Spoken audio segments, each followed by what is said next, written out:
అసలు గొడ్డలి అనేటువంటిది చెప్పండి. అసలు మీరే కదా ప్రభుత్వంలో ఉన్నారు, కేంద్రంలో మీరే ప్రభుత్వంలో ఉన్నారు, రాష్ట్రంలో మీరే ప్రభుత్వంలో ఉన్నారు.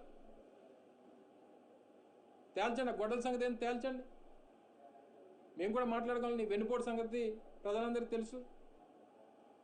వెన్నుపోటు గురించి రుజువు చేయాల్సినటువంటి పనే లేదు.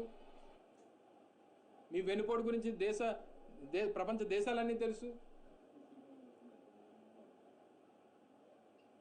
జగన్మోహన్ రెడ్డి గారు, రాజశేఖర రెడ్డి గారు మరణించిన తర్వాత ఆయన ఆశయాల కోసం, ప్రజల ఆకాంక్షలకు అనుగుణంగా ఈ రాష్ట్ర భవిష్యత్తు కోసం సొంతంగా పార్టీని స్థాపించి రాష్ట్రంలో ఒక ఎమ్మెల్యే ఒక ఎంపీ ఉన్నటువంటి జగన్మోహన్ రెడ్డి గారు 2019కి వచ్చేసరికి ఒంటరిగా 151 మంది ఎమ్మెల్యేలని 22 మంది ఎంపీలని గెలిపించినటువంటి ఘనత జగన్మోహన్ రెడ్డి గారిది. అయితే